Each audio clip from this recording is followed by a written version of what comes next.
नमस्कार बच्चों, स्वागत है आप सभी लोगों का हमारे YouTube चैनल में। तो आज के इस वीडियो में हम लोग क्या करने वाले हैं, तो चैप्टर नंबर 9 का जो प्रैक्टिकल प्रॉब्लम नंबर 4 है ना, इसे हम सॉल्व करने वाले हैं। ठीक है, तो ये कहाँ पर है, ये है पेज नंबर 321 पर। ठीक है, तो चलिए हमेशा की तरह टेक्स्ट बुक ओपन कर लीजिए और इस पेज नंबर पे आ जाइए 321। ठीक है, 321 पे आ जाइए, क्योंकि क्वेश्चन तो आपको टेक्स्ट बुक में ही देखना है ना। जब आपके सामने क्वेश्चन रहेगा ना, तो आपको अच्छे तरीके से सब कुछ समझ में आएगा। Okay, yes. और आप लोग को बता दूं कि जो क्लास 12th का अकाउंट्स है ना, इसका तो आप टेंशन छोड़ ही दो। मैंने सारे के सारे चैप्टर्स के जो क्वेश्चंस है ना, हर एक क्वेश्चन को सॉल्व करवाया है। ठीक है, तो क्लास 12th में आप जाओगे तो आप पढ़ सकते हो बहुत ही अच्छे तरीके से। ठीक है, पूरा स्टार्टिंग से लेकर के अंत तक मैंने सिखाया है। जैसे हमने क्लास 11th में पढ़ा ना, वैसे ही क्लास 12th का भी पूरा कंप्लीटेड है। ठीक है, यस। तो चलिए देखते हैं क्वेश्चन नंबर 4। देखो यहाँ पे क्या लिखा है, सब लोग आ गए ना पेज नंबर 321 पर। देखो इसमें लिखा हुआ है कि from the following trial balance of Nandini and company as on 31 March 2019 prepare final accounts after considering the adjustment given below. यानी कि हमें क्या करना है, जैसे यहाँ पे ये ट्रायल बैलेंस दिया गया है और उसके नीचे ये एडजस्टमेंट दिए गए। ठीक है, तो हमें ना यहाँ पे फाइनल अकाउंट बनाना है। इसका मतलब क्या हुआ, हमें यहाँ पे trading account, profit and loss account और बैलेंस शीट, ये तीनों भी यहाँ पर बनाना रहेगा। ठीक है, तो चलो सबसे पहले हम लोग क्लासीफाई कर लेते हैं कि कौन कहाँ पर जाएगा। ओके, तो यहाँ पे स्टार्टिंग में देखिएगा सबसे ऊपर क्या दिया है बच्चों, लूज टूल्स। तो लूज टूल्स क्या होता है, असेट्स होता है ना, तो वो कहाँ पे जाएगा, असेट साइड में। लिखो तो आप ना उसके आगे लिखो कि ये जाएगा असेट साइड में। ठीक है, फिर उसके बाद देखिए क्या है, फर्नीचर एंड फिक्सचर। तो ये भी आपके क्या होते हैं, असेट्स ही होते हैं ना, तो वो भी जाएगा असेट साइड में। ठीक है, उसके बाद बैड डेट्स दिया गया है, तो बैड डेट का पूरा फॉर्मेट मैंने आप लोगों को बताया था ना, क्या आता है, सबसे पहले बैड डेट्स, उसके बाद से उसमें ऐड करने का किसको, न्यू बैड डेट्स को, फिर उसमें ऐड करने का न्यू आरडीडी, उसके बाद से लेस करने का किसको, ओल्ड आरडीडी को। ठीक है ना, तो वो जो फॉर्मेट हम लोग बनाएंगे उसमें का जो बैड डेट्स है यानी ऊपर वाला, वहां पर हम ये अमाउंट लिखेंगे जो यहाँ पर दिया गया है, यानी कि ये कहाँ पे जाएगा, प्रॉफिट एंड लॉस अकाउंट के डेबिट साइड में। फिर उसके बाद क्या है बच्चों, सन्ड्री डेटर्स। तो ये भी क्या होता है, असेट से होता है। यस, उसके बाद यहाँ पे अगला देखिएगा, स्टॉक दिया गया है 31 मार्च 2018 का। ठीक है, तो हमें कैसे पता चलेगा कि ये ओपनिंग स्टॉक है या फिर क्लोजिंग स्टॉक है, तो देखो आपको समझाती हूँ, डेट से हमको पता चलेगा। ठीक है, जैसे ट्रायल बैलेंस का जो डेट है ना, वो क्या दिया है, 31 मार्च 2019। ओके, और ये जो स्टॉक है उसका डेट देखो क्या दिया है, 31 मार्च 2018, यानी कि 31 मार्च 2000 का जो स्टॉक बचा हुआ था वो यहाँ पे बताया जा रहा है। ठीक है, तो देखो पिछले साल का बचा हुआ क्लोजिंग स्टॉक ये साल में क्या बनता है, ओपनिंग स्टॉक बनता है ना हमारे लिए। ठीक है, मतलब पहले से जो स्टॉक रखा गया है आप सबसे पहले उसका यूज करोगे, तब जाके नया जो रॉ मटेरियल खरीदोगे ना। ठीक है, तो ये आपका क्या हो जाएगा, ओपनिंग स्टॉक हो जाएगा। तो कहाँ पर जाएगा, ट्रेडिंग अकाउंट के डेबिट साइड में। ठीक है, चलिए लिख लीजिए। उसके बाद देखिएगा सेल्स कैश और सेल्स क्रेडिट, यानी कि हमने क्या किया है, कैश में भी सेलिंग की है और क्रेडिट पे भी, यानी कि उधारी पे भी सामान बेचा है। ठीक है, तो दोनों को हम यहाँ पे रिकॉर्ड करेंगे, कहाँ पर, ट्रेडिंग अकाउंट के क्रेडिट साइड में ये जाएगा। ठीक है, कैसे होगा आपको समझाऊंगी, जैसे सेल्स किया करते थे ना वैसे ही इसको भी करना है। ठीक है, फिर उसके बाद क्या है बच्चों, रिटर्न्स यहाँ पे दिया गया है, तो दोनों दिया है क्या, जी हाँ। तो देखो मैंने आपको पिछले वाले क्वेश्चन में बताया था ना कि अगर डेबिट में दिया गया है तो आप क्या समझोगे, वो सेल्स रिटर्न है, और जो क्रेडिट वाला अमाउंट है उसे आप क्या समझोगे, परचेज रिटर्न है। ठीक है, इसका कारण भी मैंने आप लोगों को बताया था पिछले वाले क्वेश्चन में। ठीक है, तो वो एक तो हमारा सेल्स रिटर्न है, दूसरा हमारा परचेज रिटर्न है। ठीक, फिर उसके बाद देखिएगा एडवर्टाइजमेंट। तो एडवर्टाइजमेंट कहाँ पे जाता है, प्रॉफिट एंड लॉस अकाउंट के debit side. After that rate, taxes and insurance, तो ये भी जाता है प्रॉफिट एंड लॉस अकाउंट के डेबिट साइड में। रिपेयर एंड मेंटेनेंस, ये भी कहाँ पे जाएगा, प्रॉफिट एंड लॉस अकाउंट के डेबिट साइड। ठीक है, उसके बाद देखिएगा रेंट यहाँ पे दिया गया है, पेड फॉर 11th मंथ। देखो यहाँ पे 11th मंथ का ही रेंट दिया गया है, तो हमें क्या करना पड़ेगा, पूरे 12 महीने का लिखना पड़ेगा। ठीक है, तो एक महीना का यहाँ पे क्या है, मिसिंग है ना, तो हम लोग एक महीना का और इसमें प्लस करके लिखेंगे। ठीक है, तो इसके ऊपर मतलब हिडन एडजस्टमेंट है, मैं आपको बताऊंगी कैसे होगा। ओके, चलो आगे चलते हैं। अगला यहाँ पे क्या है, ये तो हमने देख लिया ना। अच्छा, रेंट के ऊपर देखिएगा वहाँ पे सैलरीज भी दिया गया है एंड 2/3 फॉर फैक्ट्री। तो देखो बच्चों यहाँ पर ना सैलरी के बारे में क्या बताया गया है कि इसका जो 2/3 पार्ट है ना, जितना भी सैलरी है उसका 2/3 पार्ट फॉर फैक्ट्री, यानी कि वो फैक्ट्री के लिए है। ठीक है, तो जो फैक्ट्री वाला है उसको हम लोग ये ट्रेडिंग अकाउंट में रिकॉर्ड करेंगे। बाकी जो बचा हुआ देखो, जैसे कि 2/3 है ना, मैं आपको बताती हूँ, रुको, ये जो 2/3 सैलरी है ना, ये फैक्ट्री से रिलेटेड है, यानी इसको हम कहाँ पे रिकॉर्ड करेंगे, तो ट्रेडिंग अकाउंट में, ठीक है। बाकी जो 1/3 पार्ट बचा रहेगा वो हम रिकॉर्ड करेंगे प्रॉफिट एंड लॉस अकाउंट में, ठीक है। समझ में आया ना। जैसे मान लीजिए कि ये आपका पूरा सैलरी है, ठीक है, जिसके हमने कितने हिस्से किए बच्चों, 3 हिस्से किए, जिसमें से ये 2 पार्ट कहाँ पे जाएगा, फैक्ट्री में जाएगा, बाकी जो 1 पार्ट है वो कहाँ पे जाएगा, तो वो प्रॉफिट एंड लॉस अकाउंट में, ठीक है। समझ में आया ना अच्छे से। मैं आपको यहाँ पे करके बताऊंगी और अच्छे तरीके से समझेगा, ठीक है। चलिए आगे बढ़ते हैं। अगला यहाँ पे देखिएगा क्या दिया गया है, मशीनरी दिया है, includes ₹24,000 purchase on 1 October 2018। Yes, तो यहाँ पर भी मतलब यहाँ पर ये जो 24,000 है ना, ये क्या दिया गया है आपको समझा देती हूँ, सुनिए ध्यान से। जैसे यहाँ पे देखो जो आपका मशीनरी है ना, इसका अमाउंट दिया है 84,000, ठीक है। तो जिसमें से इन्होंने क्या बोला है कि 24,000 का जो मशीनरी है ना, वो हमने कब खरीदा, तो 1 अक्टूबर 2018 को। तो जब हम यहाँ पे डिप्रिसिएशन कैलकुलेट करेंगे ना, तो जो 24,000 है उसके ऊपर खाली बस अक्टूबर से लेकर के पूरा मार्च तक का हम डिप्रिसिएशन चार्ज करेंगे, यानी पूरे साल का 24,000 के ऊपर नहीं आएगा, ठीक है। आपको कैलकुलेशन करके मैं बताऊंगी जब डेप्रिसिएशन आएगा तब, ठीक है, तब आपको अच्छे तरीके से समझेगा। अभी खाली बस सुनते जाओ, ठीक है। यस, पहले सुनो फिर बाद में हम लिखेंगे आराम से, कोई घाई नहीं है। फिर उसके आगे देखिएगा क्या दिया है, कैपिटल। तो कैपिटल हम जानते हैं कहाँ पे जाता है, लायबिलिटी साइड में जाता है। फिर यहाँ पे दिया है आरडीडी। तो पता ही ये क्या है, देखो ट्रायल बैलेंस में जो आरडीडी दिया रहता है ना, ये होता है ओल्ड आरडीडी, यानी पुराना वाला, रिजर्व फॉर डाउटफुल डेट्स। तो इसे हम क्या करते हैं, वो जो बैड डेट्स का पूरा फॉर्मेट बनाते हैं, राइट, तो वो जो लास्ट में रहता है ना ओल्ड आरडीडी, उसमें हम ये वाला अमाउंट लिखते हैं, ठीक है।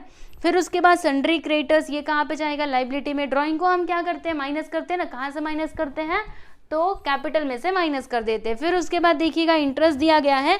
तो पहले आपको ये देखना पड़ेगा कि ये इंटरेस्ट हमने दिया या फिर हमको मिला। तो चलो एक बार देखते हैं इंटरेस्ट। यस, तो देखो हमें ना ये इंटरेस्ट रिसीव हुआ है, तो जब रिसीव हुआ है तो कहाँ पे जाएगा, प्रॉफिट एंड लॉस अकाउंट के क्रेडिट साइड में, ठीक है। अगर दिया रहता तो फिर वो डेबिट में जाता है ना। उसके बाद देखिएगा डिविडेंड दिया गया है, तो डिविडेंड हमें मिला है ना, तो ये भी जाएगा ये वाले साइड में, यानी कि क्रेडिट साइड में। फिर क्या है बच्चों, बैंक बैलेंस। तो बैंक बैलेंस हमारा असेट्स होता है, तो वो असेट साइड में जाएगा। रॉयल्टी, यस, रॉयल्टी के लिए मैंने आपको बताया था ना, ये जाता है ट्रेडिंग अकाउंट के डेबिट साइड में, ओके। फिर उसके बाद देखो 9% बैंक लोन दिया गया है, यस, तो इसके ऊपर भी एडजस्टमेंट है, मैं आपको सिखाऊंगी। अभी फिलहाल के लिए इतना ध्यान रखो कि बैंक लोन कहाँ पे जाता है, तो ये बैलेंस शीट के लायबिलिटी साइड में जाता है। फिर उसके बाद कैरेज आउटवर्ड दिया गया, तो प्रॉफिट एंड लॉस अकाउंट के डेबिट में जाएगा। उसके बाद से यहाँ पे डिस्काउंट दिया, तो डिस्काउंट हमें मिला या हमने दिया, तो देखो इसका अमाउंट कहाँ पे दिया है, डेबिट में, यानी कि डिस्काउंट हमें मिला, डिस्काउंट हमने दिया है, ठीक है। तो जब डिस्काउंट आपने दिया है तो उसको इधर रिकॉर्ड करो ना, जब मिलेगा तो इसमें डालना, ओके। जब इनकम होगी तो क्रेडिट करो, जब मतलब आपका खर्चा हो रहा है, अगर आप किसी को डिस्काउंट दे रहे हो तो आपका ही नुकसान हो रहा है ना, इसके लिए वो कहाँ पे जाएगा, डेबिट में जाएगा, ठीक है। यस, तो ट्रायल बैलेंस के सारी चीज़ों को हम लोग समझ चुके हैं। आई होप कि आप सभी लोगों ने पेंसिल से वहाँ पे जरूर मार्क किया होगा, ठीक है। चलिए अभी यहाँ पे फटाफट से इसका जो एडजस्टमेंट है उसको भी एक बार हम रीड कर लेते हैं। तो क्लोजिंग स्टॉक दिया गया है बच्चों 1 लाख का। क्लोजिंग स्टॉक कहाँ पर जाता है, इसके 2 इफेक्ट्स होते हैं, एक तो वो जाता है असेट साइड में, दूसरा ट्रेडिंग अकाउंट के क्रेडिट साइड में, ठीक। उसके बाद देखिएगा यहाँ पे बैड डेट्स दिया गया है, न्यू बैड डेट्स कितना, 2000, और हमें यहाँ पे आरडीडी भी क्रिएट करना है 5% ऑन सन्ड्री डेटर्स। तो आप एक काम करो, सन्ड्री डेटर्स जो है ना उसको जा करके एक बार टिक कर दो, ठीक है। सन्ड्री डेटर्स को टिक कर दीजिए, क्योंकि हमें पता है उसके ऊपर क्या है बच्चों, एडजस्टमेंट है। सन्ड्री डेटर्स मैं भी कर देती हूँ।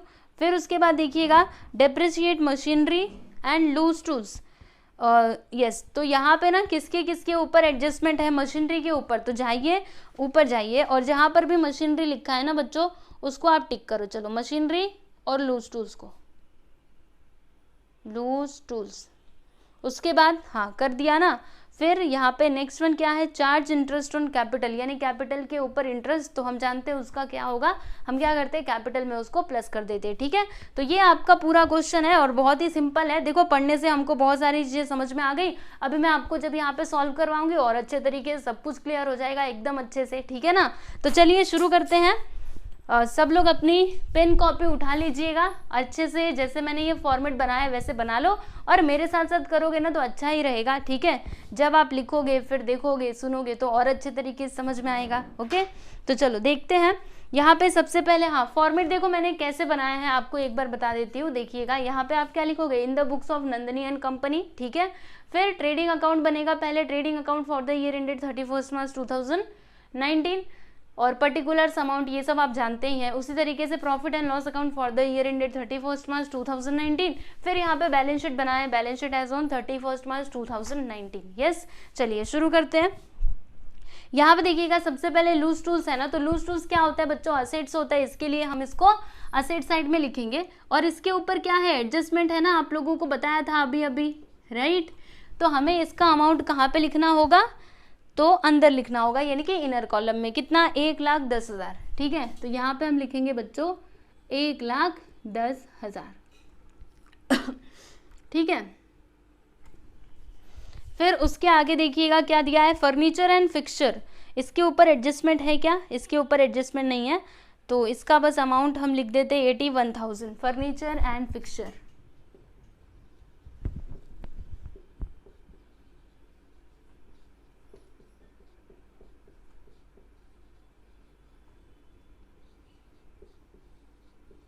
ठीक है ना, देख लो फर्नीचर एंड फिक्सचर।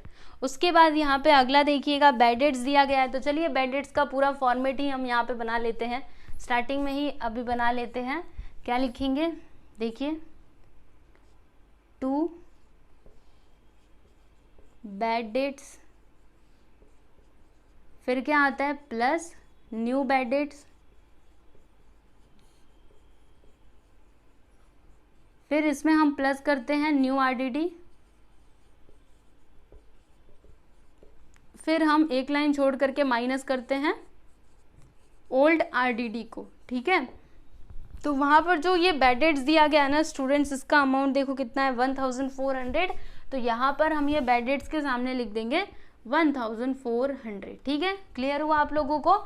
चलिए आगे चलते हैं। अगला यहाँ पर क्या दिया है देखिएगा, सन्ड्री डेटर्स, कितना 81,600। चलो यहाँ पे हम लिखते हैं सन्ड्री डेटर्स, और इसके ऊपर क्या है स्टूडेंट्स, एडजस्टमेंट है ना, सन्ड्री डेटर्स, इसको हम अंदर ही लिखेंगे क्योंकि इसके ऊपर एडजस्टमेंट है, ठीक है। फिर उसके बाद नेक्स्ट वन देख लीजिएगा, स्टॉक दिया गया है, तो ये क्या है, ओपनिंग स्टॉक है ना, इसके लिए हम इसको ट्रेडिंग अकाउंट के डेबिट में लिखेंगे। और स्टॉक का अमाउंट कितना है 52,000, तो हम यहाँ पे क्या लिखेंगे, टू ओपनिंग स्टॉक।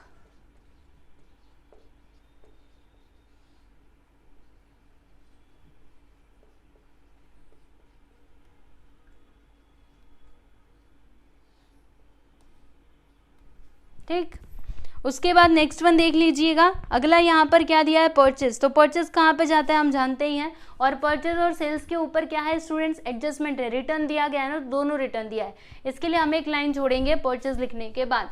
चलिए हम लिखते हैं इधर टू परचेज,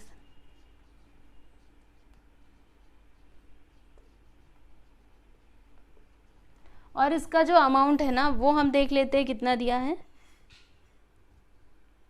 77,000।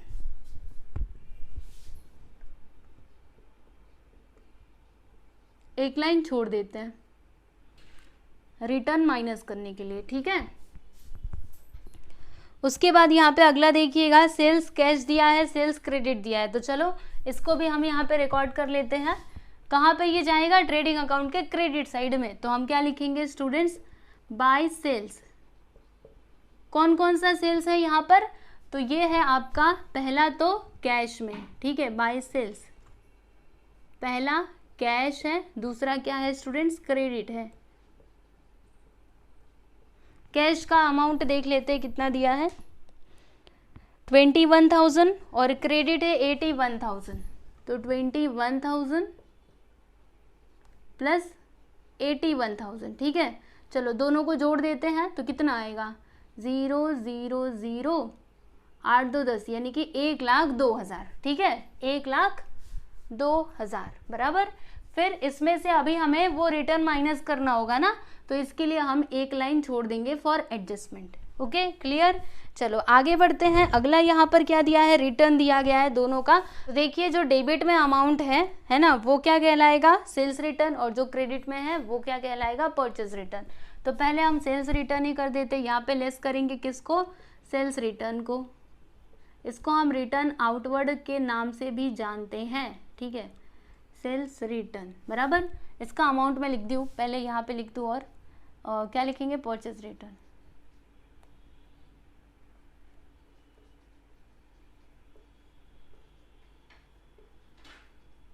चलो अमाउंट लिख देते हैं दोनों।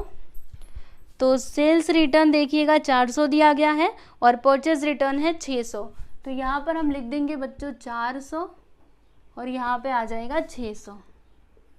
चलो माइनस कर देते हैं, 10 में 6 गया तो 4 और इधर 6, 76,400। ओके क्लियर, एक मिनट, इतना ही आएगा ना, जी हाँ। और फिर यहाँ पर माइनस करके देख लेते हैं, 0 0, 10 में 4 गया तो 6, 10 में से, अच्छा इसने एक इसको दिया, 10 में 4 गया तो 6, फिर यहाँ पे 1 आएगा, इधर एक 0, यानी कि 1,01,600, ठीक है, यस। तो ये काम हमने कर दिया। उसके बाद से यहाँ पे अगला देखिएगा क्या दिया, एडवर्टाइजमेंट। तो एडवर्टाइजमेंट कहाँ पे जाता है, आप जानते ही हो, प्रॉफिट एंड लॉस अकाउंट के डेबिट साइड में। और हम यहाँ पर क्या लिखेंगे, एडवर्टाइजमेंट कितना दिया, 4,800। चलिए लिख देते इधर, और यहीं पे ऊपर लिख देती हूँ to advertisement.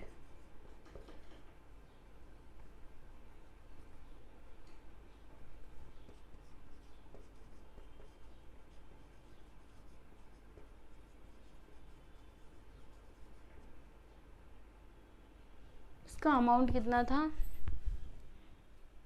4,800।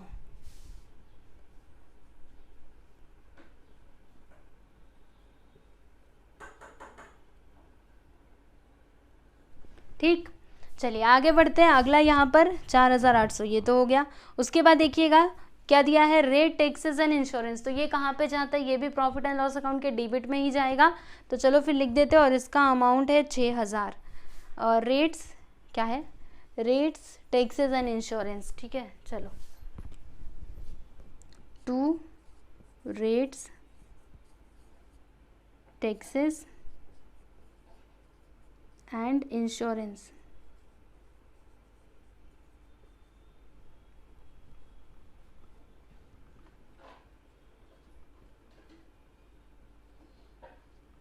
$6,000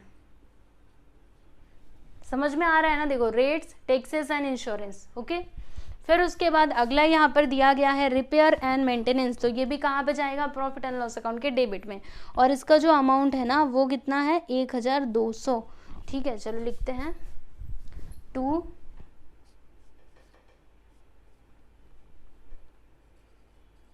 repair and maintenance.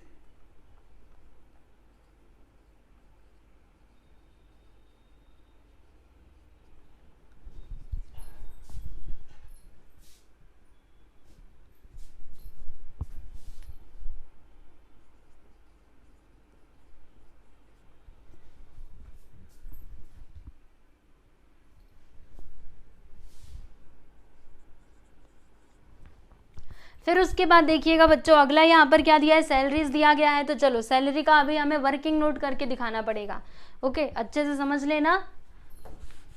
Salary का फाइनली यहाँ पे आ ही गया, ठीक है। वर्किंग नोट अच्छे से ना लिख करके दिखाने का एग्जाम में भी। पहला यहाँ पे देखो सैलरी का अमाउंट कितना दिया है स्टूडेंट्स, तो सैलरी का अमाउंट दिया गया है कितना, 18,000, ठीक है, यस। और क्या लिखा है, 2/3 फॉर फैक्ट्री। चलो बताती हूँ आप लोगों को ये कैसे होगा, ध्यान से समझिएगा, ठीक है। क्या लिखेंगे, कितना था, 18,000, ठीक है। अब इन्होंने क्या बोला कि 2/3 जो पार्ट है ना, इसका 2/3 पार्ट वो फैक्ट्री के लिए है, बाकी जो बचा हुआ रहेगा वो कहाँ पे जाएगा, वो प्रॉफिट एंड लॉस में जाएगा, ठीक है। वो लिखा तो नहीं है, लेकिन हमको खुद से समझना है, क्योंकि एक बात तो हम जानते हैं कि सैलरी कहाँ पे जाता है, वो प्रॉफिट एंड लॉस अकाउंट में ही जाता है, ठीक है। अभी इन्होंने यहाँ पे स्पेसिफिकली बोला है कि 2/3 फैक्ट्री का है, तो फैक्ट्री का हम यहाँ पे करेंगे, देखिए इसके दो पार्ट होंगे, 2/3 और यहाँ पे आएगा 1/3, ठीक है। तो अभी इसका 2/3 कैसे निकालोगे, ये तो सिंपल है, यहाँ पे लिखेंगे हम लोग 18,000 इंटू 2/3, ठीक है, ऐसे ही करेंगे ना। तो देखिएगा यहाँ पे 3 6 क्या होता है 18, और 6 टू से क्या होता है बच्चों 12, यानी कि 2/3 इसका क्या आ जाएगा 12,000।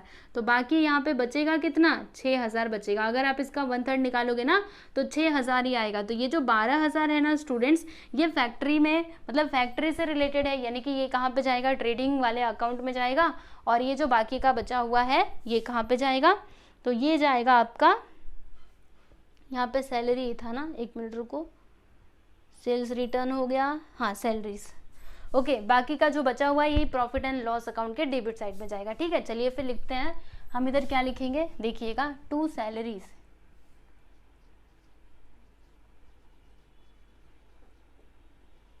ये फैक्ट्री वाला है 12,000। ठीक है, और बाकी का जो सैलरी है 6,000 ये यहाँ पे आ जाएगा। तो हम इधर क्या लिखेंगे स्टूडेंट्स, टू सैलरीज 6,000। ठीक है, समझ में आया ना आप लोगों को कैसे हुआ ये, देखो कितना आसान था। ठीक है, यस। उसके बाद से देखिएगा अगला यहाँ पर दिया गया है सेल्स सैलरीज भी हो गया, रेंट दिया है पेड फॉर 11 मंथ्स। ठीक है, तो रेंट कहाँ पर जाता है, रेंट तो नॉर्मली ये प्रॉफिट एंड लॉस अकाउंट के डेबिट में ही जाता है ना। तो हम एक काम करते हैं यहाँ पे लिख देते हैं रेंट टू रेंट, इसका अमाउंट यहाँ पर दिया गया है 2,200। ठीक है,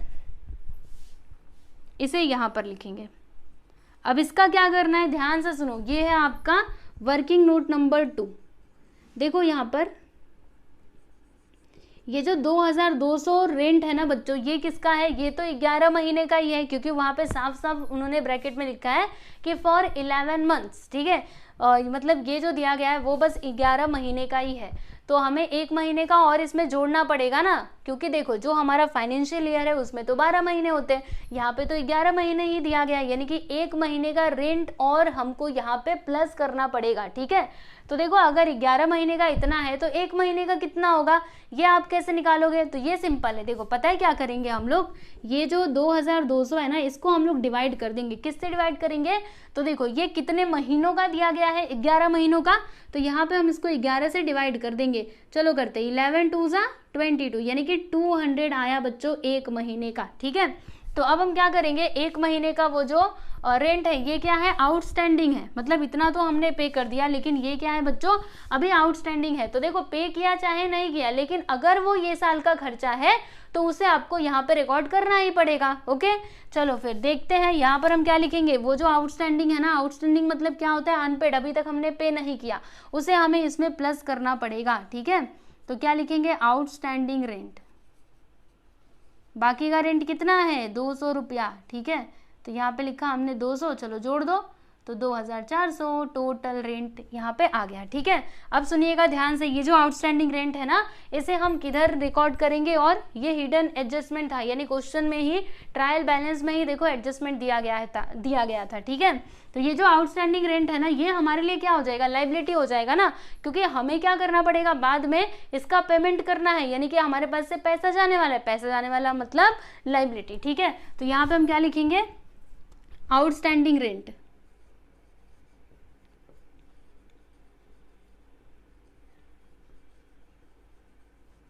कितना 200। ठीक है, चलो आगे बढ़ चलते हैं।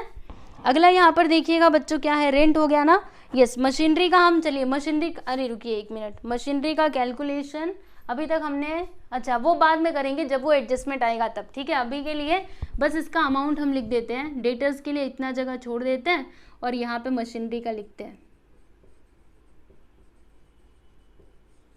तो कौन सा वाला अमाउंट लिखोगे, तो वो जो फाइनल अमाउंट दिया गया ना उसे लिखिए 84,000, और यहाँ पे लिखिएगा क्योंकि इसके ऊपर क्या है, एडजस्टमेंट है, 84,000। ठीक है, फिर उसके बाद यहाँ पे अगला देखिएगा क्या दिया है, कैपिटल। तो कैपिटल तो हम जानते हैं कि कहाँ पर जाता है, यहाँ पर आएगा ये कैपिटल, कितना 3,60,000।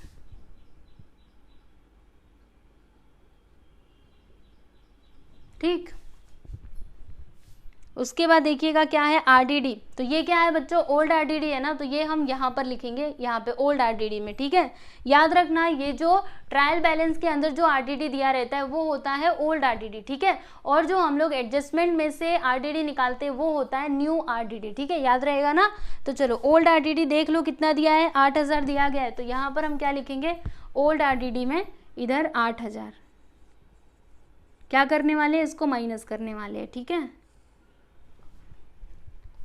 आगे बढ़ चलिए, अगला यहाँ पर क्या है बच्चों सन्ड्री क्रेडिटर्स, ठीक है, आरडीडी तो हो गया ना, सन्ड्री क्रेडिटर्स है, ये किधर जाएगा, तो ये जाएगा लाइबिलिटी साइड में, तो यहाँ पे हम लिखते हैं कि सन्ड्री क्रेडिटर्स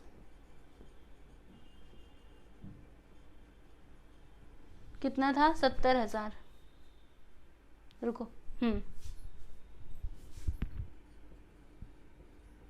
ठीक। फिर उसके बाद देखिएगा ड्राइंग दिया गया है, तो ड्राइंग को क्या करना होता है कैपिटल में से माइनस करना होता है, तो हम क्या करेंगे ये जो कैपिटल है ना इसमें से हम माइनस करेंगे ड्राइंग्स को।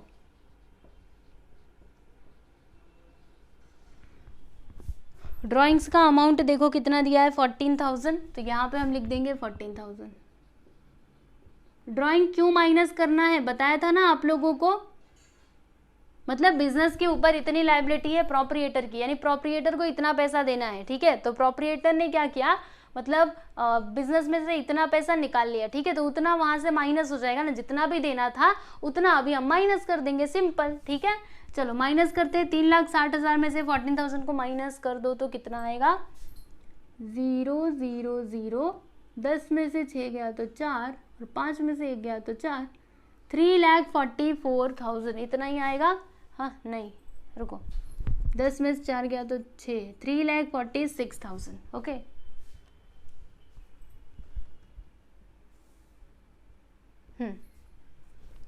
फिर उसके बाद देख लीजिएगा यहाँ पे आगे क्या दिया है बच्चों, तो आगे इंटरेस्ट की बात की गई है, तो ये इंटरेस्ट रिसीव था ना, यस रिसीव था, तो ये इंटरेस्ट रिसीव्ड है तो कहाँ पर जाएगा, ये प्रॉफिट एंड लॉस अकाउंट के क्रेडिट में जाएगा, तो हम यहाँ पे क्या लिखेंगे बाय इंटरेस्ट,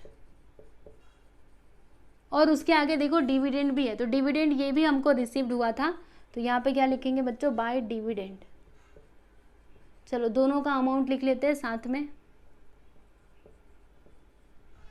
तो देखो इंटरेस्ट का अमाउंट यहाँ पे दिया गया है स्टूडेंट्स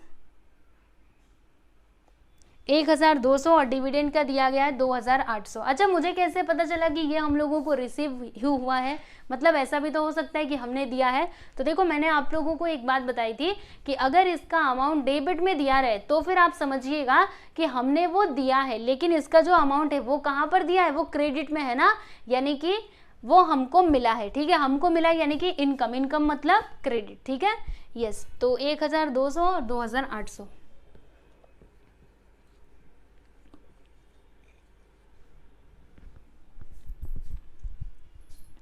बैंक बैलेंस दिया गया है, तो बैंक बैलेंस क्या होता है असेट्स होता है ना, तो यहाँ पर हम क्या करेंगे यहाँ पे लिखेंगे असेट्स बैंक बैलेंस।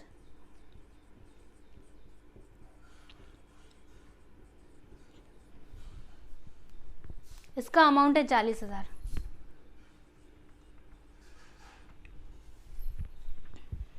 रॉयल्टी दिया गया है कितना 9,000 का 6,000 का, ये कहाँ पे जाएगा, तो ये इधर आ जाएगा, हम क्या लिखेंगे टू रॉयल्टी,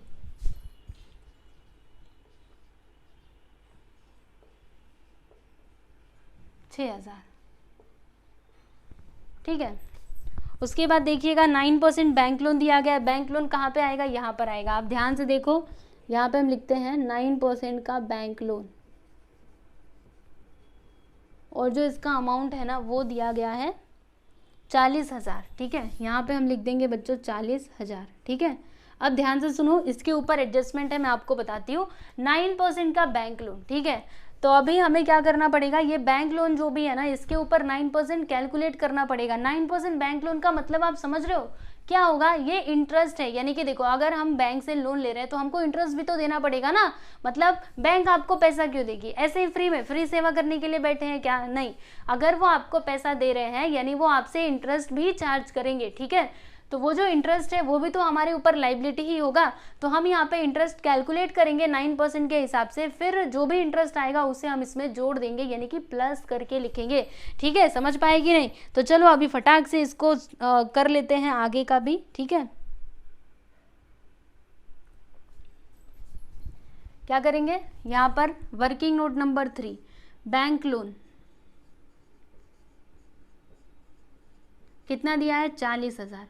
अब 40,000 के ऊपर 9% कैलकुलेट कर लो, और कितने महीने के लिए करोगे ये आपको कैसे पता चलेगा, तो देखिएगा वहाँ पे आपके टेक्स्ट बुक में देखो क्या लिखा हुआ है कि 30 सितंबर 2018, मतलब हमने ये बैंक लोन कब लिया, तो 30 सितंबर 2018 को। ठीक है, तो यहाँ से हमें कैलकुलेशन करना है, कहाँ से करना है, 30 सितंबर 2018 से करना है। ठीक है ना, तो सितंबर से आप काउंट कीजिए, तो देखो पूरा सितंबर तो बीत गया, अब उसके बाद से अक्टूबर से हमको काउंट करना है, तो अक्टूबर, नवंबर, दिसंबर, जनवरी, फरवरी, मार्च, कितने हुए, 6 महीने हुए ना, यानी कि 6 महीने का हमको यहाँ पर ये 9% जो इंटरेस्ट है वो कैलकुलेट करना पड़ेगा। ठीक है, तो चलो, और यहाँ पे हम क्या लिखेंगे, 6/12, समझा ना, देखो 12 महीने होते हैं टोटल, और जिसमें से 6 महीने का हमको कैलकुलेट करना है, तो 6 को ऊपर लिखेंगे, 12 को नीचे लिखेंगे। देखो इस तरीके से कैलकुलेशन किया जाता है। देखो ये बहुत सिंपल होता है, लेकिन हम इसी में मिस्टेक कर देते, तो आप लोग ऐसी गलती मत कीजिएगा।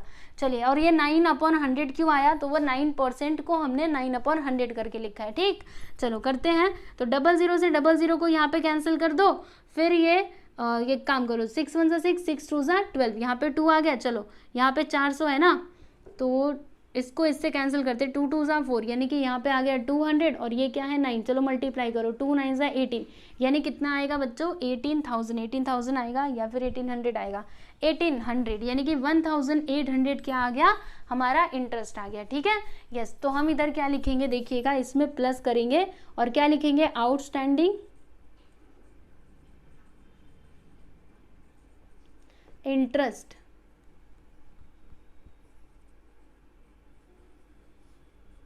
On bank loan.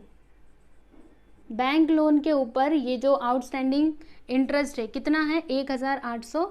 तो चलिए इसमें जोड़ करके फाइनली जो भी आपका लाइबिलिटी बनेगा उसे हम लिख देते हैं, तो कितना आएगा, 0 0 यहाँ पे 8,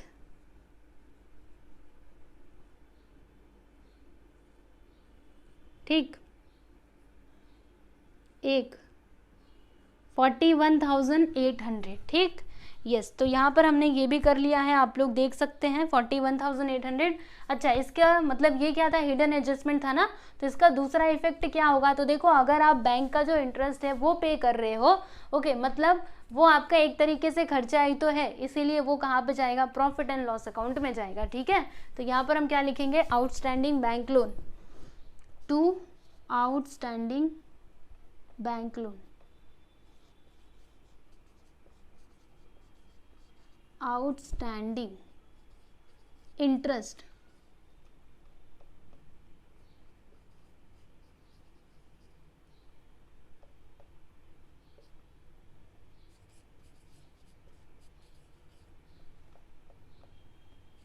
ऑन बैंक लोन।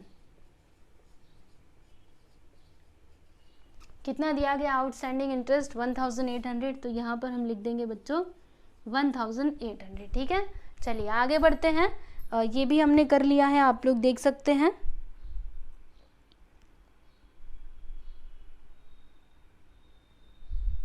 उसके बाद यहाँ पे रॉयल्टी, ये तो कर लिया, कैरेज आउटवर्ड, तो कैरेज आउटवर्ड कहाँ जाता है, यहीं पे जाता है, चलो लिख देते हैं इसको भी, कैरेज आउटवर्ड। ठीक है, हम इधर क्या लिखेंगे, टू कैरेज आउटवर्ड,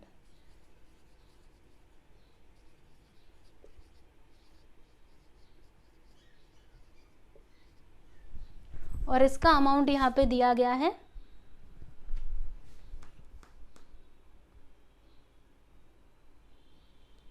4,000। ठीक है,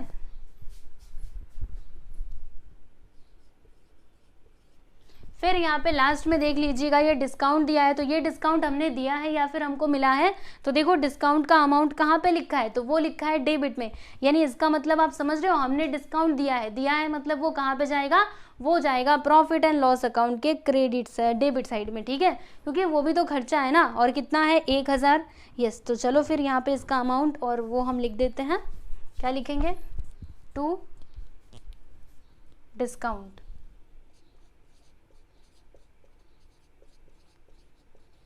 अमाउंट कितना, 1000।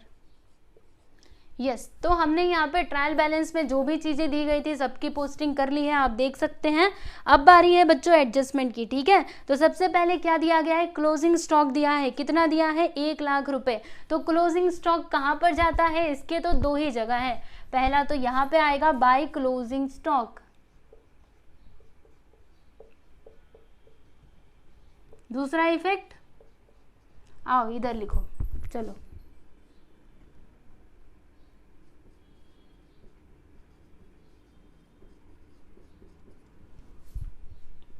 1,00,000 और उधर भी लिखना 1,00,000।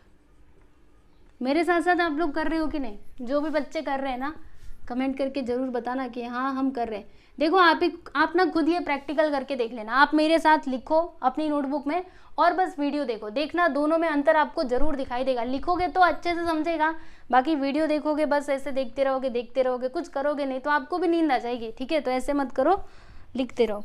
चलो फिर आगे चलते हैं। यहाँ पे पहला एडजस्टमेंट तो हो गया ना, अभी दूसरे की बारी है। इसमें क्या लिखा है, write off 2000 as bad debts and create a provision for doubtful debts at the rate 5% on sundry debtors. तो समझिएगा ये जो 2,000 रुपये है ना, ये क्या है, नया वाला बैड डेट्स है, न्यू बैड डेट्स है, ठीक है।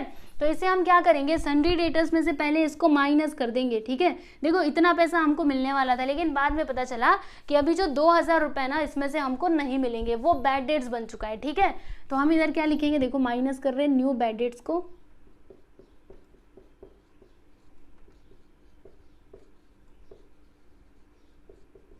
कितना, 2,000। चलो माइनस करके यहाँ पे इसका अमाउंट लिखते हैं 6, 11 में से 2 गया तो 9, यहाँ पे 7, यानी कि 79,600, ठीक, ये आ गया। और ये जो न्यू बैड डेट्स है ना, ये हमको यहाँ पे लिखना पड़ेगा, कितना है, 2,000। तो ये लीजिए मैंने इधर 2,000 लिख दिया, ठीक है। न्यू बैड डेट्स को इसमें प्लस किया जाता है, क्योंकि बैड डेट्स मतलब क्या, वो हमारा लॉस है ना, तो लॉस तो हमें यहाँ पे प्लस ही करना पड़ेगा, ठीक है। इसमें से हम माइनस क्यों किए, समझिएगा, इतना पैसा मिलने वाला था। देखो जो पैसा हमको मिलने वाला रहता है उसे हम असेट साइड में लिखते हैं ना, तो बाद में हमें पता चला कि ये नहीं मिलेगा, इसके लिए हम इसको माइनस कर रहे हैं। अभी कितना मिलेगा, इतना मिलेगा, 79,600, ठीक है। और यहाँ पे हमने प्लस क्यों किया, क्योंकि देखो हम यहाँ पे सारे लॉस और एक्सपेंसेस को दिखाते हैं, तो इतने का हमको लॉस हो गया ना। अगर हमको ये 2,000 रुपये नहीं मिलेगा मतलब हमको लॉस हुआ, तो इसीलिए इसको प्लस किया जाता है, ठीक है, क्लियर। चलिए अभी हम लोग यहाँ पे आरडीडी जो है इसका कैलकुलेशन कर लेते हैं। तो एडजस्टमेंट नंबर 4, ठीक है। आरडीडी कितना, 5% हमें कैलकुलेट करना है सन्ड्री डेटर्स के ऊपर। तो देखिएगा ये जो अमाउंट आया है ना 79,600, इसका 5% हम कैलकुलेट करेंगे। तो 00 से 00 को कैंसिल कर दो, मल्टीप्लाई करो, 5 6 30, कैरी आ गया 3, ठीक है। 5 6 30, कैरी 3। फाइन आंसर क्या होता है, 45 प्लस 3, तो 45, 46, 47, 48। तो यहाँ पे आ गया 8, फिर 4 आ गया, 5 7 35, 35, 36, 37, 38, 39, यानी कि 3,980, ठीक, ये यहाँ पर आ जाएगा। तो हमें क्या करना होगा, ये जो आरडीडी है ना इसे माइनस करना पड़ेगा, ठीक है। ये क्या है, न्यू आरडीडी। आरडीडी क्या होता है, रिजर्व फॉर डाउटफुल डेट्स, यानी हमें डाउट है इतना पैसा मिलेगा कि नहीं मिलेगा, मतलब डगमग है बीच में, पता नहीं मिल भी सकता है नहीं भी मिल सकता है। तो अभी जिसका कोई मतलब होप नहीं है उसको यहाँ पे लिख करके दिखाने का क्या मतलब है, इससे अच्छा उसको माइनस ही कर दो, मिला तो अच्छा और नहीं मिला तो भी हमने माइनस तो किया रहेगा ना। चलो देखते हैं, 3,980,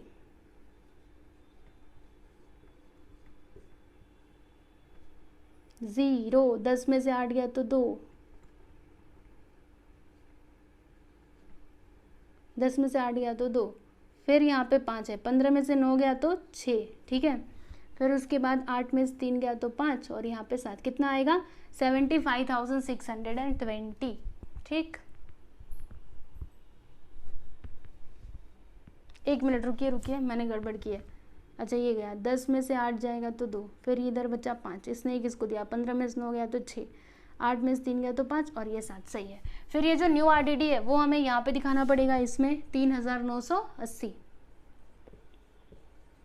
ठीक। फिर अब इन सभी को हम प्लस कर देंगे, चलिए देखते हैं। 1,400 तो यहाँ पे आ जाएगा 0, फिर ये इधर आ जाएगा 8। ठीक है, दिख रहा है ना, काफ़ी छोटा छोटा लिख रही हूँ। क्या करूँ, देखो पूरा मुझे इसी पे करना है ना, इसके लिए मैं थोड़ा छोटा छोटा लिखती हूँ ताकि आपको अच्छे से समझ में आए, एक बार में ही आप देख पाओ, है ना। नहीं तो एक यहाँ पे लिखूँ एक बाद में तो फिर वो वैसे गड़बड़ हो जाएगी। ये हो गया 9 4 13 का 3, 1 आया, 3 2 5 1 6 1 7, यानी कि 7380 यहाँ पर आ गया। ठीक है, चलिए अब भी आप इसको भी समझ लीजिएगा। ये क्या है बच्चों, 7380 और यहाँ पे क्या है 8000। ठीक है, तो देखो ये माइनस में है ना, देखो तो सही, देखो ये माइनस में, ये अमाउंट ज़्यादा है, ये अमाउंट क्या है कम है, यानी हमें क्या करना होगा, ये जो 8000 है ना, इसमें से हमें माइनस करना होगा 7380 को, क्योंकि ये कम है, ये ज़्यादा है। ठीक है, तो चलो माइनस करते हैं। यहाँ पे 0, 10 में से 8 गया तो 2, 9 में से 3 गया तो 6, और यहाँ पे आ जाएगा 0 ही आएगा। ठीक है, तो कितना आया 620। तो ये जो 620 है ना, ये तो माइनस में आ रहा है। ठीक है, ये किस में आ रहा है, माइनस में आ रहा है, इसीलिए हम क्या करेंगे ना, यहाँ पर ये जो 620 आ रहा है ना, इधर हम नहीं दिखाएंगे, तो फिर कहाँ पे दिखाएंगे, इसको हम इस साइड दिखाएंगे, क्योंकि ये माइनस में आ रहा है। अगर ये प्लस में आता सीधे सीधे यहाँ पे लिख देते, हमारा काम खत्म। ठीक है, लेकिन ये तो माइनस में आ रहा है, देखो तो सही, छोटे में से बड़े को माइनस किया, बराबर। तो अभी हम यहाँ पर क्या लिखेंगे, देखिएगा, बाई एक्सेस RDD। ठीक है, कितना आया है 620, तो हम यहाँ पर क्या लिख देंगे बच्चों 620। ठीक है, यस, और इसको हमें माइनस में नहीं लिखना पड़ेगा, समझे ना कैसे किया हमने। चलिए याद रखिएगा, चाहिए तो यहाँ पे ना ब्रैकेट में लिख करके बता दो कि ये कैसे आया, लिख दो यहाँ पे ताकि आपको याद रहे बाद में। हमने क्या किया, ये इसमें से इसको माइनस किया है 8000 को, इसके लिए ये जो 620 आया इसको हमने यहाँ पर लिखा। ठीक है, यस, समझ गए ना। उसके बाद नेक्स्ट, ये तो हमने कर लिया, इसके ये 2 इफेक्ट्स थे वो भी हमने दे दिए।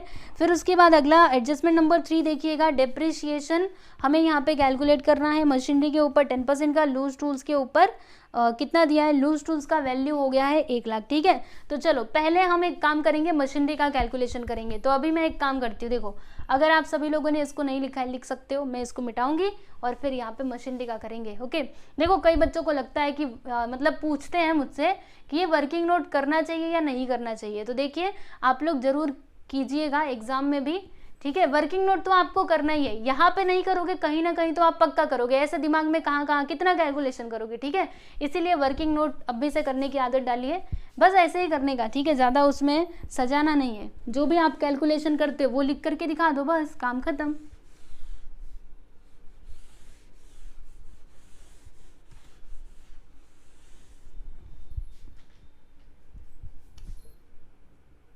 वर्किंग नोट नंबर 5, मशीनरी का हमको करना है। ठीक है, तो मशीनरी का अमाउंट कितना दिया है 84,000, जिसके ऊपर हमें डेप्रिसिएशन कैलकुलेट करना है। कितने परसेंट का, तो 10% का हमें यहाँ पर डेप्रिसिएशन कैलकुलेट करना है। ठीक, अब उसके बाद आप लोग मतलब चले जाइए ट्रायल बैलेंस में, क्या लिखा था वहाँ पे मशीनरी के आगे कि 24,000 परचेज ऑन 1 अक्टूबर 2018, यानी कि ये जो 84,000 है ना, इसमें से हमने 24,000 का जो मशीनरी है ना वो कब खरीदा था, तो 1 अक्टूबर 2018 को खरीदा था। ठीक है, कितने को, 1 अक्टूबर को खरीदा था। और जो बाकी बचा हुआ है, जैसे कि अगर मैं इसमें से इसको माइनस कर दूं तो कितना आएगा, मतलब 60,000 का जो मशीनरी है वो हमने पहले खरीदा था और फिर 24,000 का हमने 1 अक्टूबर को खरीदा। ठीक है, तो यहाँ पर ये जो डेप्रिसिएशन कैलकुलेट हम करेंगे ना, यहाँ पे तो ये पूरा 1 साल का करेंगे, बाकी इसमें हम लोग अक्टूबर से ही कैलकुलेट करेंगे। तो अक्टूबर के बाद देखो, अक्टूबर, नवंबर, दिसंबर, जनवरी, फरवरी, मार्च, यानी कि 6 महीने का जो डेप्रिसिएशन है वो हम इसके ऊपर कैलकुलेट करेंगे और 1 साल का डेप्रिसिएशन इस अमाउंट के ऊपर कैलकुलेट किया जाएगा। ठीक है, क्लियर। चलो देखते हैं, तो 24,000 का 10% बताओ, 2,400। ठीक, फिर इसका 10% कितने महीने के लिए, अच्छा रुको 1 मिनट, ये तो 6 महीने के लिए था ना, तो यहाँ पे 6/12 कौन करेगा, ये भी तो करना पड़ेगा। तो 6 1 6, 6 2 12, कैंसिल करते हैं, कितना आएगा 1200। अब सही आया। ठीक है, यहाँ पे कितना आएगा, 10% हम कैलकुलेट कर रहे हैं, तो 0 0 गया, इससे ये यानी कि 6,000। ठीक है, तो देखो 6,000 प्लस 1,200 दोनों को हमें जोड़ना पड़ेगा। यहाँ पे कर देती हूँ, देखो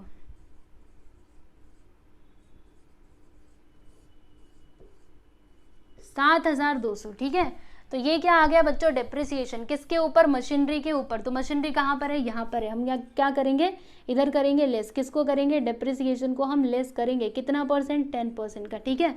कितना आया है, 7,200। तो यहाँ पर हम लिख देंगे बच्चों 7,200। चलो अब इसको माइनस कर देते हैं जल्दी से। तो 84,000 माइनस 7,200, 0 0, 10 में से 2 गया तो 8, 3, 13 में 7 गया तो 7, 8 9 10 11 12 13, यानी कि 6, और इधर आ गया 7, यानी कि 76,800, ठीक है।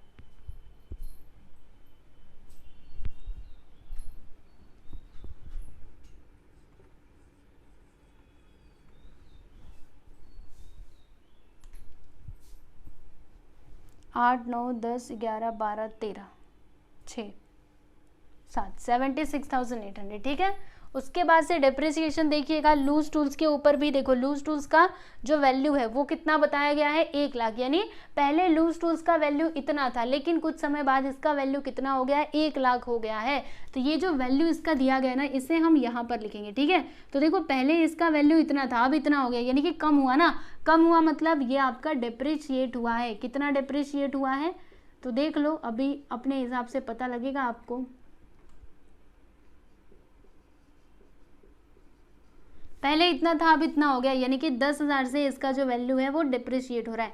मतलब यहाँ पे डिप्रिसिएशन अमाउंट कितना आएगा, 10,000। तो देखो यहाँ पे 10,000 लिख देना, सिंपल सी बात है, ठीक है। चलिए अभी ये जो डिप्रिसिएशन है ना दोनों का, इसे हमें इधर लिख करके दिखाना पड़ेगा। तो चलिए लिख देते हैं, क्या लिखेंगे बच्चों, टू डिप्रिसिएशन ऑन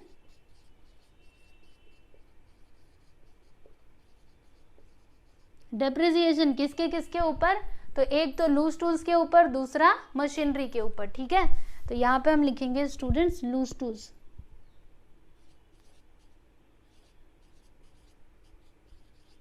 दूसरा मशीनरी के ऊपर, ठीक है। यहां तक आप लोग को दिखाई दे रहा है कि नहीं, रुको 1 मिनट।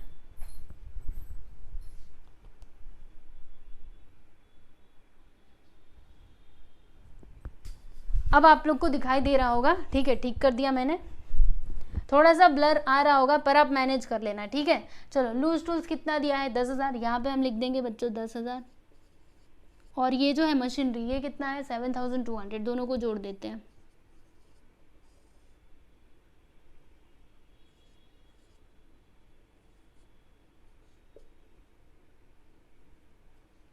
$17,200, ठीक है। यस, तो हमने यहाँ पर एडजस्टमेंट नंबर 3 भी कंप्लीट कर लिया है। अब इसके आगे है इंटरेस्ट ऑन कैपिटल। तो ये जो कैपिटल का अमाउंट है, इसके ऊपर हमें इंटरेस्ट कैलकुलेट करना पड़ेगा। कितना, 2% का। चलो फटाक से कैलकुलेट कर लेते, ये तो सिंपल है। तो ये कितना है, 3,60,000। इसका 2% कैलकुलेट करते हैं।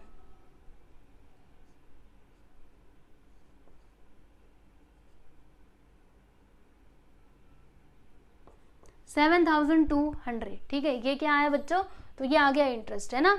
अभी इंटरेस्ट ऑन कैपिटल जो है, इसे हमें क्या करना होता है, कैपिटल में प्लस करना होता है, राइट। तो हम यहाँ पे इसको प्लस कर देंगे, इंटरेस्ट ऑन कैपिटल।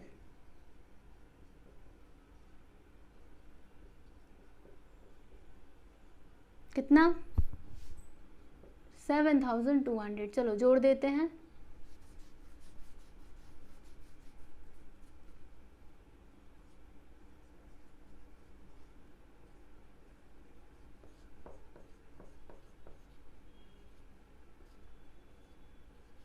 $3,53,200, ठीक है। चलो लिख देते हैं यहाँ पे। एक बार फिर से मैं इधर कर लेती हूँ रीचेक।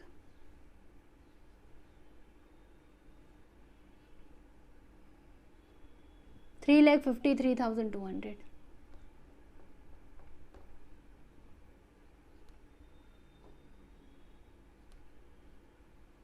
ठीक दिख रहा है ना आप लोगों को साफ साफ, क्या है, 3,53,200, ओके। यस, अभी ये जो इंटरेस्ट ऑन कैपिटल है ना, ये भी क्या होगा, खर्चा ही होगा। तो इसे हम कहाँ पर दिखाएंगे स्टूडेंट्स, यहीं पर दिखाएंगे। कहाँ पर, यहाँ पर, ठीक है। तो क्या लिखेंगे, टू इंटरेस्ट ऑन कैपिटल। ये तो काफी नीचे तक चला गया, देखते हैं कहाँ तक जाएगा।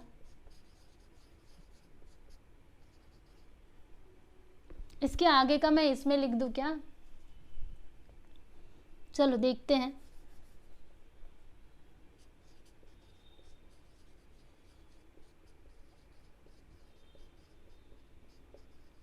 कितना आया कैपिटल 7200, तो यहाँ पर मैंने लिख दिया बच्चों 7200, ठीक है।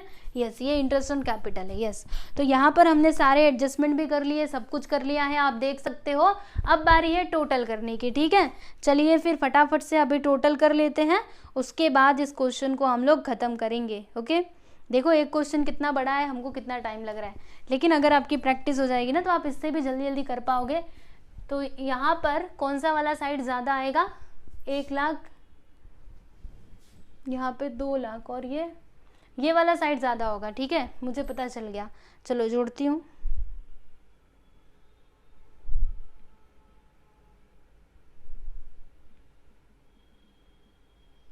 2,01,600, इसे हम दोनों साइड में लिख देते हैं।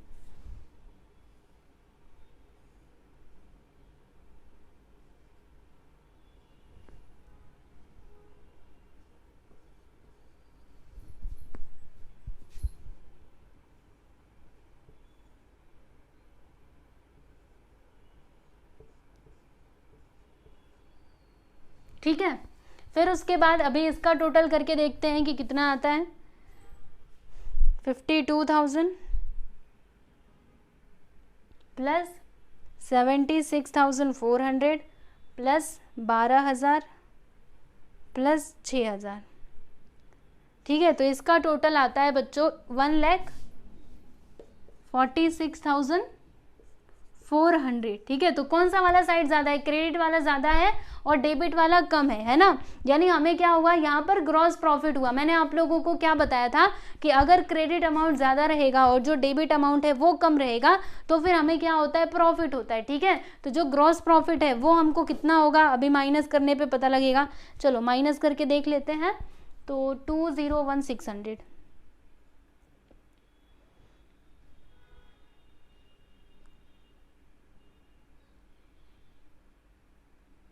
देखो बच्चों माइनस करने पे क्या आता है ना, 50, एक मिनट रुको, कहाँ गया, 55,200। ओके, तो यहाँ पर ये जो बैलेंसिंग फिगर है ये आ जाएगा 55,200 और यही इसका क्या है, ग्रॉस प्रॉफिट। ओके, तो यहाँ पर हम क्या लिखेंगे बच्चों, to gross profit carried down.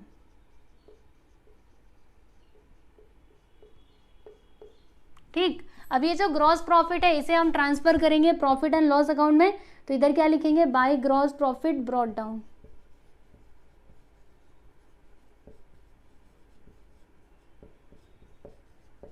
कितना अमाउंट है, 55,200।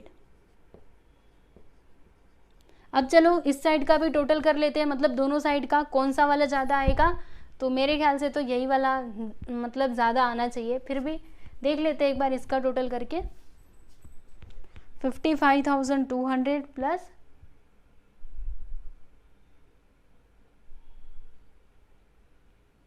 देखो बच्चों इसका टोटल आता है 59,820, ठीक। और इस साइड का टोटल करके देख लेते हैं। फिर यहाँ पे 2,400, उसके बाद से 1,800, 4,000, 1,7,200, 7,200, ठीक है। तो जब हमने इसका टोटल किया तो कितना आया, 51,600। ओके, चलो अभी माइनस करके देखते हैं, 0, 2, 2 और यहाँ पे आ जाएगा 8, यानी कि 8,220 क्या आया, नेट प्रॉफिट होगा ना, क्योंकि देखो कौन सा वाला साइड ज़्यादा है, क्रेडिट वाला ज़्यादा है, डेबिट वाला क्या है, कम, यानी कि हमको प्रॉफिट होगा, ठीक है। एक बार मैं फिर से ये अमाउंट जो है ना मैं मतलब मिला लेती हूँ, कहीं गड़बड़ ना की हो।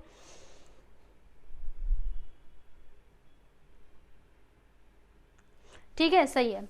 तो कितना आया, 8,220, ये आया बच्चों नेट प्रॉफिट। तो कैसे हम लिखेंगे, देखिएगा ये जो अमाउंट है ना इसे हम दोनों साइड में लिख देंगे, क्योंकि जो ज़्यादा वाला अमाउंट होता है उसे ही हम लिखते हैं ना। तो देखिए यहाँ पर हम क्या करेंगे, यहाँ पे ये ज़्यादा वाला जो अमाउंट है वो हम लिख देंगे 59,820, इस साइड भी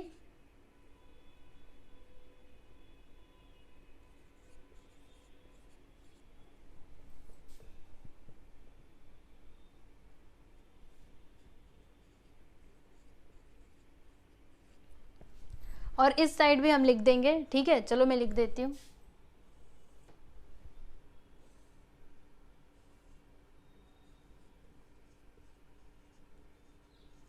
ठीक है, और यहाँ से रुको ऐसे खींच देती हूँ लाइन। उसके बाद ये जो नेट प्रॉफिट आया है इसे हम यहाँ पे लिख करके दिखाएंगे। देखो यहाँ से हमको ग्रॉस प्रॉफिट मिलता है और ये जो प्रॉफिट एंड लॉस अकाउंट है ना, यहाँ से हमको नेट प्रॉफिट मिलता है। तो कितने का हमको प्रॉफिट हुआ? तो 8,220 का। तो चलो यहाँ पे हम लिख देते हैं 8,220, ठीक है। इसका मतलब इसको इस तरीके सर्कल में कर दीजिएगा। यहाँ पे क्या लिखेंगे? To net profit carried down, ठीक है। फिर क्या किया जाता है? तो ये जो प्रॉफिट आया है नेट प्रॉफिट, इसे हम यहाँ पे ये कैपिटल में ला करके प्लस कर देंगे, ठीक है ना। चलो यहाँ पे प्रॉफिट एंड लॉस अकाउंट भी क्लोज हो चुका है, ये भी क्लोज हो चुका है, बस अभी हमें बैलेंस शीट को टैली करना है, ठीक है। तो यहाँ पर हम क्या लिखेंगे बच्चों? Plus net profit. तो कितने का प्रॉफिट हुआ है? 8,220 का हुआ है ना, तो यहाँ पे लिख देंगे 8,220, ठीक है। 8,220, ठीक है। चलो अब इसको जोड़ करके यहाँ पे हम फाइनली लिख देते हैं। तो कितना आएगा? 353,200, 353,200, 8,220, एक मिनट, 8,220। तो कितना आया? 3,61,420। तो यहाँ पे मैं लिख देती हूँ, देखिएगा 3,61,420। ओके, सब कुछ तो हमने कर दिया है, बस इसको अभी करना है 361,420, ठीक है। चलिए अभी हम टैली करते हैं, यानी दोनों साइड का टोटल करते हैं, और दोनों साइड का टोटल ना जो है ना वो क्या आना चाहिए? सेम आना चाहिए, तभी आपका ये जो क्वेश्चन है ये सही माना जाएगा, ठीक है। तो चलो देखते हैं। इसमें हम ये 200 को प्लस करेंगे, उसके बाद से ये 70,000 और फिर यहाँ पे 41800। तो देखो बच्चों कितना आया? इस साइड का टोटल आया 473,420। मैं पहले इसको किनारे लिखती हूँ, 4,773,420, ठीक है। चलो अब इस साइड का टोटल करके देख लेते हैं, क्या इतना ही आएगा? तो 1 लाख प्लस 81,000, मतलब हाँ। उसके बाद 75620, 75620, 76800, उसके बाद से 40,000, उसके बाद से यहाँ पे आ जाएगा 1 लाख फिर से, ठीक है। ऊपर भी 1 लाख था और नीचे भी 1 लाख, यानी कि देखो इस साइड भी कितना आया? 4,73,420। मतलब इधर जितना आया उतना ही इधर भी आया। इसका मतलब आप समझ रहे हो, आपका जो बैलेंस शीट है ना वो टैली हो गया, यानी कि हमने ये जो क्वेश्चन किया है वो एकदम राइट है, ठीक है। चलिए लिख लेते हैं। अभी फाइनली ये जो अमाउंट हमें मिला है इसे हम यहाँ पे लिख देते हैं 4,73,420, 4,73,420। इस साइड भी वही लिखेंगे, 4,73,420, ठीक है।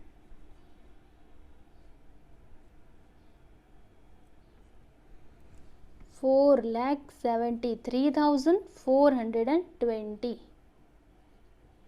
ठीक। तो ये हो गया बच्चों, आप लोग देख सकते हो यहाँ पर फाइनली हमने जो प्रैक्टिकल प्रॉब्लम नंबर कौन सा था? 4, ठीक है, ये हमने कंप्लीट कर लिया है। आप लोग देख सकते हो, अच्छे से इसको समझ लो।